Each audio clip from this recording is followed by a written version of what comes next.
একটা মানুষের জন্য তা ঘুটঘুটে অন্ধকারে হয়ে গেছিল, তা প্রিন্স চাইতেও ভুলতে পারে না।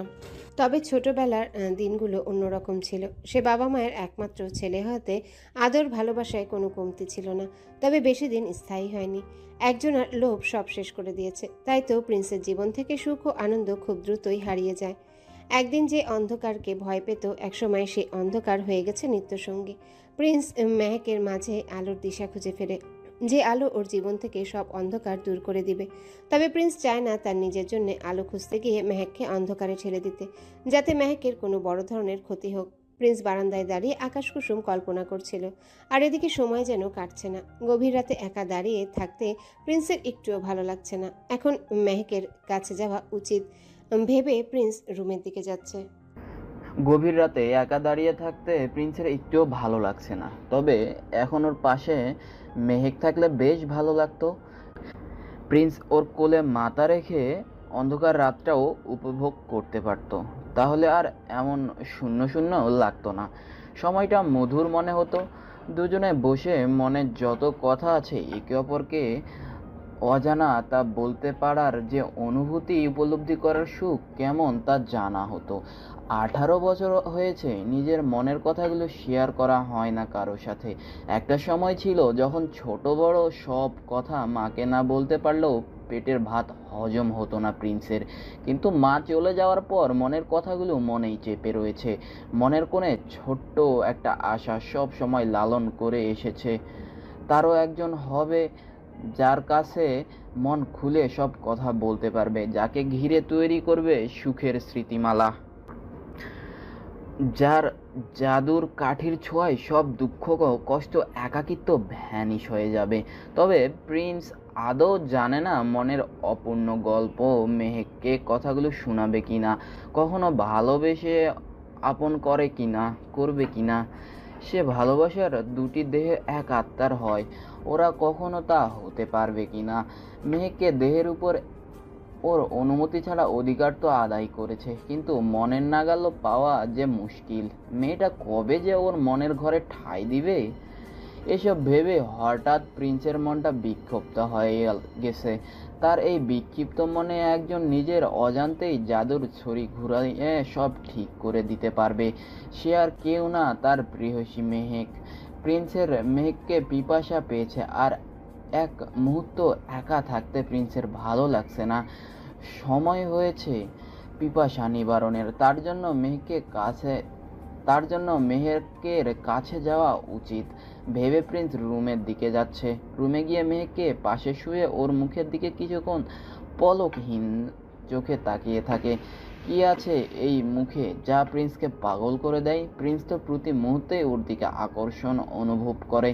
এত বছর এত মুখটা না দেখে ছিল না। 1 সপ্তাহের কম সময় হয়েছে, আবার দেখার সৌভাগ্য হয়েছে। কোনো অপশক্তির কারণ তা হারাতে চায় না। প্রিন্স কথাগুলো ভাবতে থাকে, তারপর সব ভাবনা চিন্তা অবসান ঘটিয়ে প্রিন্স মেহেকের বুকের ভেতরে নিয়ে নেয়। আলতো করে মেহেকের কপালে ভালোবাসার উষ্ণ পরশ দেয়।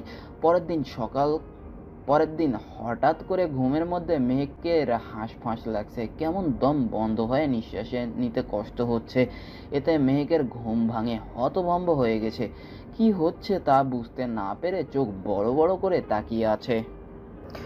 মেহেকের মনে হচ্ছে কিছুর সাথে ওর ঠোঁট জোড়া আটকে আছে। কেউ মনে হয় পণ করেছে মেহেকের জীবনের নেওয়ার। এভাবে কি ঘুমানো যায়?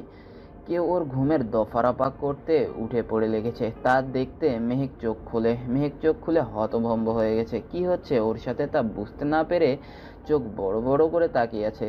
এদিকে প্রিন্স ওর তাকানো দেখে মেহেকের ওষ্ঠ ছেড়ে ঠোঁট টিপে মুচকি হাসে। তা দেখে মেহেকের চোখ ছানা বড়া হয়ে যায়। মেহেকের অবস্থা দেখে প্রিন্স ওকে ছেড়ে ওঠে সোজা হয়, দাঁড়িয়ে বলল, এমন রসগোল্লার মতো চোখ করে তাকিয়ে আছো কেন? দেখে মনে হচ্ছে আমায় খেয়ে ফেলবে। অবশ্যই ইচ্ছে হলে খেয়ে ফেলতেও পারো, আমি একটুও শব্দ করবো না। তবে খাওয়ার আগে তোমার ওই কোমল ঠোঁটের গভীর স্পর্শ আমার ঠোঁটে চাই। প্রিন্সের মুখে এমন কথা শুনে মেহেকের চোখ মুখ কুঁচকে ফেলল। তা দেখে প্রিন্স বলল, মুখের এমন অবস্থা নিয়ে কারো সামনে ফুলেও যেও না, তাহলে যার সামনে যাবে সে তোমার মুখের এক্সপ্রেশন দেখিয়ে জ্ঞান হারাবে। মেহেককে প্রিন্সের কথা শুনে চরম বিরক্তি হচ্ছে। এই লোক পেয়েছে নাকি, যা ইচ্ছে বলবে আবার যা ইচ্ছে করবে। তার কাছে আমার নিজের কোনো মূল্য নেই, আর না আছে আমার মতামতের দাম। প্রিন্স মেহেককে চুপচাপ করে বসে থাকতে দেখে বলল, এই ম্যাম, তোমার বর অফিসে যাবে, কই তাকে নাস্তা দেবে, তারপর নাস্তা শেষে একটু মিষ্টি মুখ করিয়ে অফিসে পাঠাবে, তা না করে তুমি নাক ডেকে ঘুমাচ্ছ? এটা কোনো কথা হলো? তুমি বলো। মেহেককে প্রিন্সের কথা শুনে আগামাথা কিছু বুঝতে পারছে না। প্রিন্স অফিসে যাওয়ার আগে তার নাস্তা দিতে হবে, মিষ্টি মুখ করাতে হবে। এখানে আসার পর থেকে তো এমন কোনো কথা হয়নি তার সাথে, তাহলে এখন এসব কেন বলছে? আর বাড়িতে তার নাস্তা দেওয়ার লোকের অভাব আছে নাকি? মেহেক চুপচাপ বসে থাকতে দেখে বলল। এই, তুমি কোথায় হারিয়ে গেলে বউ? মেহেক প্রিন্সের কথা শুনে আমতা আমতা করে বলল, এখন কি আপনার নাস্তা দিব, আর ফ্রিজ থেকে সন্দেশ নাকি রসগোল্লা বের করব? আবার নাস্তা করা সেই কখন? তুমি ঘুমেছিলে, সেজন্য নাস্তা একা একা করতে হয়েছে। অবশ্য নাস্তা একা একা সারতে পারলেও মিষ্টি মুখ করাতে তোমার দরকার ছিল। তোমার ওষ্ঠের সুধার কাছে সন্দেশ বা রসগোল্লা সব বিষাদ। মেহেক প্রিন্সের কথা শুনে চমকে ওঠে। এই লোক শেষমেশ ও ঠোঁটের পিছনে পড়েছে। প্রিন্স মেহেকের দিকে তাকিয়ে বলল, এত চমকে ওঠো কেন গো বউ? আমার মতো এত ভালো একটা বর থাকতে? অবশ্য তোমার ঘুমের বিরক্ত করে মিষ্টি মুখ করার মজাই আলাদা, বুঝলে? তোমার জন্য আজকে আমার অফিসে যেতে দেরি হয়েছে, সেজন্য অল্পতেই ছেড়ে দিয়েছি। কিন্তু সব সময় এমন হবে না, আমার আবার অল্প মিষ্টিতে পোষায় না সোনা। প্রিন্স কথাটা বলে একটু ঝুঁকে মেহেকের কপালে চুমু দিয়ে বলল, আমি অফিসে যাচ্ছি, তুমি উঠে ফ্রেশ হয়ে নাস্তা সেরে ফেল। ও ভালো কথা, মনকে নাস্তা খাওয়ানো এবং ওষুধ দেয়া হয়েছে, ওকে নিয়ে চিন্তা করতে হবে না।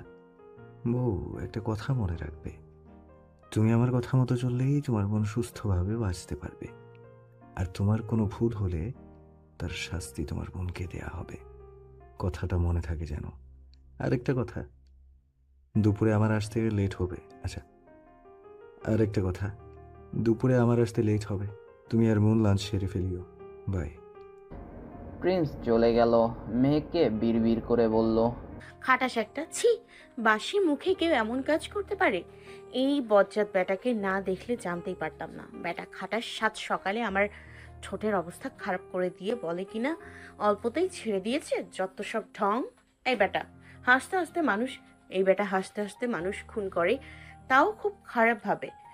এসব উল্টাপাল্টা কাজ করে। আমার তো মনে হচ্ছে এই মানুষ না, অন্য কিছু, মানুষের বেশি রাক্ষস একটা। মেহেককে একা একা বিড়বিড় করতে ফ্রেশ হতে লাগলো। 5 মাস পর। বউ, এই বউ, কোথায় তুমি? আমার কাছে এসে আমার মাথাটা একটু টিপে দাও তো, মাথাটা ব্যথায় ছিঁড়ে যাচ্ছে, একটু টিপে দাও তো। মেহেক প্রিন্সের কথা শুনে তার কাছে গিয়ে কাঁপা কাঁপা হাতে মাথা টিপে দিচ্ছে আর গতকাল রাতের কথা ভাবছে। এই বাড়িতে এসেছে 5 মাসের বেশি হয়েছে। এর মধ্যে সে প্রিন্সকে খুব করতে দেখেছে বেশ কয়েকবার। আবার কিছু কিছু মানুষের এক হাত কারো পা কেটে ছেড়ে দিতে দেখেছে। কিন্তু গতকাল রাতে প্রিন্সের হিংস্রতা দেখে মেহেকের ভয়ে কলিজা শুকিয়ে গেছে। কারণ গতকাল যে লোকটাকে মেরেছে সে এখানে কাজ করে। মেহেক খেয়াল করেছে লোকটা কখনো কাজে ফাঁকি দেয়নি। ও লোকটার নামেই তো বলা হলো না। লোকটার নাম হচ্ছে রবিন। মেহেককে কলেজে গিয়ে রবিন এক সময় মেহেকের খেয়াল রাখতো। হ্যাঁ, প্রিন্স ওকে কলেজে যাওয়ার অনুমতি দিয়েছে, তবে ওর সাথে সব সময় 1 ডজন বডিগার্ড থাকে। এদের মধ্যে একজন হচ্ছে রবিন। রবিন ছেলেটা মেহেককে একা দেখলেই ভরসা দিত, বলতো, ম্যাডাম, এক সময় সব ঠিক হয়ে যাবে, মনে সাহস রাখবেন, দেখবেন আপনি একদিন বসের বন্দি থেকে মুক্তি পাবেন। আমার সাধ্য থাকলে আমি কখনো আপনাকে এখানে থাকতে দিতাম না। আপনাকে প্রায় বাগানে বসে একা একা কাঁদতে দেখি, তা আমার একটুও ভালো লাগে না। আপনার চোখে পানি দেখলে আমার মন অস্থির হয়ে পড়ে। জানেন ম্যাডাম, আপনার মতো দেখতে আমার একটা ছোট বোন ছিল। সে কিছু রাক্ষসদের থাবায় আঘাতে ধীরে ধীরে নিঃশেষ হয়ে গেছে। আমি ভাই হয়েও তার জন্য কিছুই করতে পারিনি।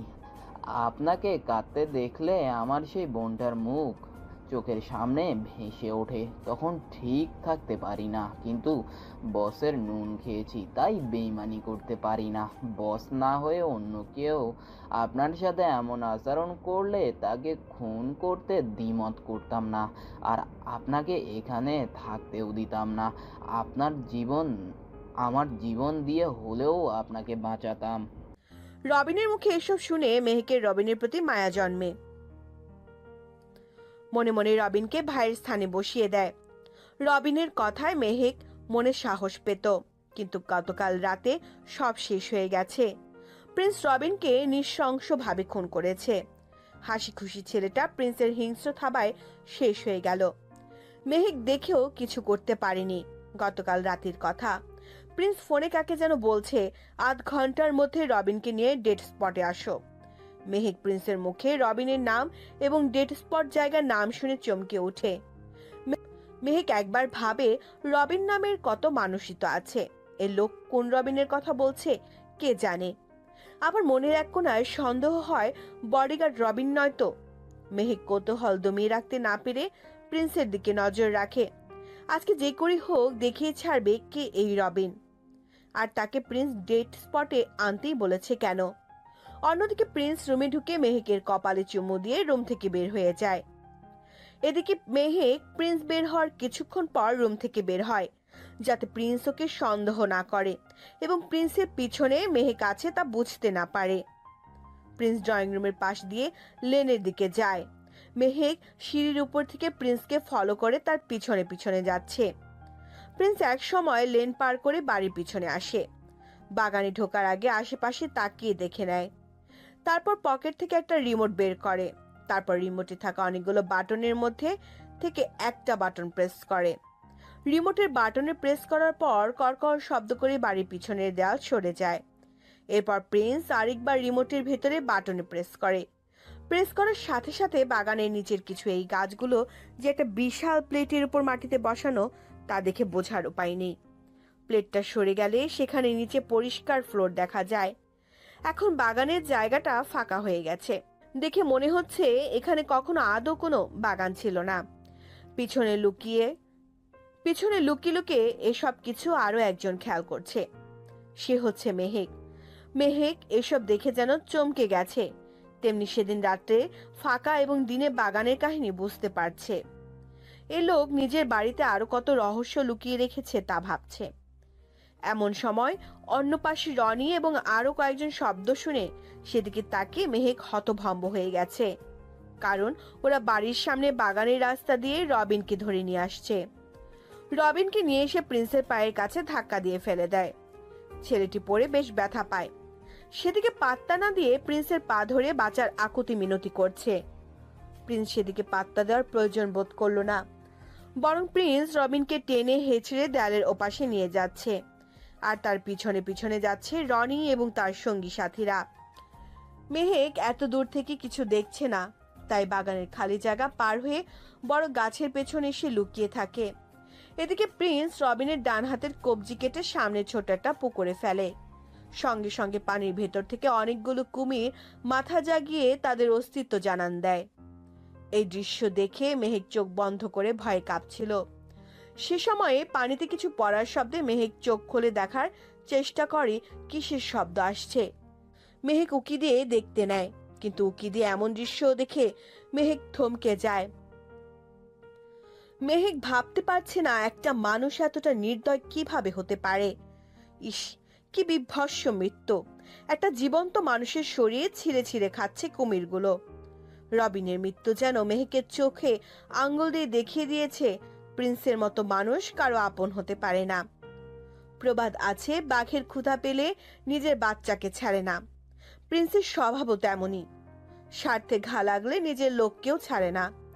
মেহেকের কষ্ট হচ্ছে রবিন নামের লোকটার জন্য। কিছুক্ষণ আগেও যে লোকটা এই পৃথিবীতে বেঁচে ছিল, কিন্তু প্রিন্সের থাবায় সে এখন আর বেঁচে নেই। তার শরীর নিয়ে কুমিরগুলোর মধ্যে প্রতিযোগিতা চলছে, কার আগে কে খাবে। পুকুরের পানি রবিনের রক্তে লাল হয়ে আছে। এত রক্ত দেখে মেহেক সহ্য করতে না পেরে ওখানে অচেতন হয়ে পড়ে। তারপর মেহেকের আর কিছু মনে নেই। এরপর মেহেককে যখন জ্ঞান ফিরে সে নিজেকে ওদের রুমে আবিষ্কার করে। মেহেক ভেবে পাচ্ছে না সে রুমে কেমন করে এলো, কারণ মেহেক যে গাছের পেছনে লুকিয়েছিল সেখান থেকে ওকে দেখা সম্ভব নয়। আর প্রিন্স যদি ওকে দেখে এখানে নিয়ে এসে থাকে তাহলে ওর সাথে ভালো ব্যবহার করছে কেন? এই লোক তো কখনো ওর কথা ভাবেনি, বরং কেউ ওর পাশে দাঁড়াতে এগিয়ে এলে তাকে শেষ করতে ব্যস্ত হয়ে পড়ে। ওর আপনজনদের কষ্ট দিয়েই শান্তি পায় প্রিন্স। মেহেক মাঝে মাঝে ভাবে কোন পাপের কারণে প্রিন্সের মতো লোক ওর হাজবেন্ড হয়েছে। এই লোক ছাড়া পৃথিবীতে কি আদৌ কেউ ছিল না তার জন্যে? আমার বাম পাজরের হাড় দিয়ে তোমাকে সৃষ্টি করেছে, এজন্য আমি ছাড়া অন্য কাউকে আশা করাটা ভুল, বুঝলে বউ? মেহেক প্রিন্সের কথা শুনে চমকে ওঠে। ও মনে মনে কি ভাবছে তা এ লোক বুঝলো কিভাবে? আচ্ছা, এ লোক মানুষের মন পড়তে জানে না তো? প্রিন্স মেহেকের দিকে তাকিয়ে বলল, তোমার মুখ দেখেই বোঝা যায় কি ভাবছো, এজন্য মন পড়া জানার দরকার হয় না, বুঝলে? আর শোনো, এসব আজগুবি চিন্তা বাদ দিয়ে আমার এখানে এসে বসো তো। আমার মাথায় হাত বুলিয়ে দাও, মাথাটা খুব ব্যথা করছে গো। মেহেক প্রিন্সের কথা শুনে ভয় ভয় ওর কাছে গিয়ে বসলো। মেহেক চায় না ওর কথা অমান্য করে মনের কোনো ক্ষতি হোক। এই জালিম লোক সব করতে পারে, একে দিয়ে কোনো বিশ্বাস নেই। এর কথা না শুনলে দেখা যাবে মুন আর আমাকে হাসতে কুমিরগুলোকে খেতে দেবে। মেহেক কথাগুলো ভাবছে আর প্রিন্সের মাথায় হাত বুলিয়ে দিচ্ছিল। এর মধ্যে প্রিন্স বলে ওঠে, বউ তুমি চিন্তা করো না, মন থাকতে তোমাকে আমার কুমিরগুলোর খাবার হতে দিব না। প্রিন্সের কথা শুনে মেহেকের হাত থেমে যায়। মেহেক ভয় কাঁপছে আর গতকাল রাতের কথা মনে করছে। তবে রবিনের জায়গায় মনকে কল্পনা করে চিৎকার করে বলল, না না না, বোনকে মারবেন না, আমার বোনকে ছেড়ে দিন। প্রিন্স মেহেককে ধাক্কা দিয়ে বলল, অভিনয় তো ভালোই জানো, তা আমার পিছনে গোয়েন্দাগিরি শুরু করেছো কবে থেকে? মেহেক প্রিন্সের কথা শুনে ভয় পেয়ে কেঁদে কেঁদে বলল, কিসের গোয়েন্দাগিরি? কান্না বন্ধ করো, কথায় কথায় চোখের পানি ফেলে কি প্রমাণ করতে যাচ্ছ? তুমি নির্দোষ, আমি যাতে তোমার চোখের পানি দেখে তোমাকে ছেড়ে দেই, তাই তো? তুমি কি ভেবেছো আমার পিছনে গোয়েন্দাগিরি করবে আর আমি জানবো না? বিশ্বাস করুন, আমি গোয়েন্দাগিরি করতে যাইনি। তাহলে তুমি এই রাতের বেলা বাগানে কি করছিলে? মেহেক প্রিন্সের কথা শুনে আমতা আমতা করে বলল, ওপরে থেকে জানালা দিয়ে বাগানে হঠাৎ লাইট জ্বলতে দেখে কৌতূহলবশত ওখানে যায়। প্রিন্স মেহেকের কথা শুনে বলল, মেহেক, বেশি কৌতূহল কিন্তু শরীরের জন্য ভালো না। দেখো তোমার কৌতূহলের শাস্তি না আবার তোমার বোন পায়। প্রিন্সের কথা শুনে মেহেক ভয় পাচ্ছে এ লোক আবারও মনের সাথে উল্টাপাল্টা কিছু করবে না তো? আজকাল বন্দি জীবনের সাথে মেহেক ভালোই মানিয়ে নিয়েছে। আগে মেহেকের মনে মুক্তির জন্য ক্ষীণ আশা ছিল, রবিনের মৃত্যুর সাথে সাথে তা একেবারেই মন থেকে মুছে গেছে। বলতে গেলে প্রিন্সের হাত থেকে পালানো বা মুক্তির চিন্তা মেহেক বোনের কথা ভেবে মন থেকে বাদ দিয়েছে। মেহেক নিজের করা কোনো ভুলে বোনকে শাস্তি পেতে দেখলে সহ্য করতে পারবে না। শোনো, যখন এখানে থাকতে হবে এসব ভেবে সময় নষ্ট করে লাভ নেই। প্রিন্সের হাতে থেকে মৃত্যু ছাড়া মেহেকের মুক্তি নেই, তা সে বুঝে গেছে। তবে মেহেক প্রিন্সের বন্দী হয়ে মানিয়ে নিলেও মনের জন্য মেহেকের ভয় হয়। প্রিন্স নামের রাক্ষসটি কখন আবার থাবা দিয়ে ওর বোনকে নিজের শিকার বানায় সে ভয়ে দিনরাত কাটে। কারণ আজকাল মন যে বড় অবুঝ হয়ে গেছে, ওর চোখে প্রিন্স নামের পর্দা পড়ে ঢেকে আছে। তাই তো মেহেক মনকে যত চেষ্টা করে প্রিন্সের থেকে দূরে রাখতে, দিন শেষে দেখা যায় মন প্রিন্সের আরো কাছে এসে যায়। সময়ের স্রোত বদলে গেছে। আগে মন মেহেককে ছাড়া থাকতে পারতো না, এখন প্রিন্স থাকাকালীন মনের মেহেকের দরকার হয় না। মনের কাছে প্রিন্স হচ্ছে সুপার হিরো, যে এক নিমেষে সব দুঃখ কষ্ট দূর করে দিতে পারে। পায়ের কাছে সব সুখ